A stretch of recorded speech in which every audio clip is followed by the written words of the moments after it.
В этом году в России ввели процедуру специальной оценки условий труда. Она помогает регулировать систему предоставления льгот и гарантий, а также повысить ответственность работодателей перед работниками. В компании «Алрос» эксперты Клинского института приступили к работе в мае. Результаты специальной оценки условий труда должны были подготовить к 1 января следующего года. Но на практике все оказалось несколько сложнее. Подробности далее. На фабрике номер 3 в открытом доступе аттестационные карты рабочих мест.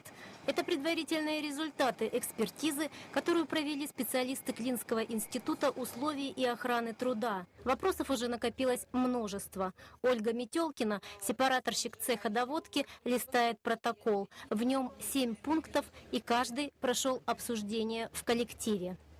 Мы работаем все-таки по 12 часов, у нас смена.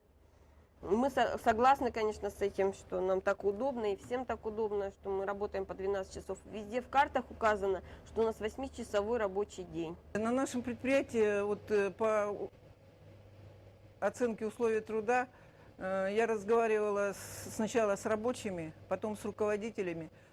Подходили в правком это киповцы, наладчики и слесаря РЛС, которые непосредственно работают на этих аппаратах. Подобные вопросы задают сегодня во многих подразделениях компании. Люди хотят знать, как отразятся на их зарплатах и последующих пенсиях результаты специальной оценки условий труда. Да, мы надеялись, что мы закроем аттестацию 1 января. Специальную оценку условий труда, прошу прощения. Но, к сожалению, те вопросы, которые возникают, в том числе и на предприятиях, в том числе и с нашими работниками, с нашими экспертами, я не буду кривить душой, что есть вопросы к экспертам. Они есть.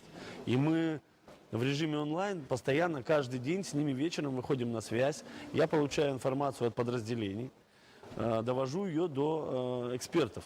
Мы постоянно общаемся, какие-то вопросы снимаем, какие-то переносим, да.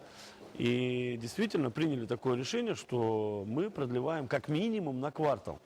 Пока делать далеко идущие выводы рано, уверены специалисты. Вся информация, поступающая от экспертов, это только наброски. Уже сегодня ясно, что оценка условий труда требует дополнительного времени и более тщательного анализа.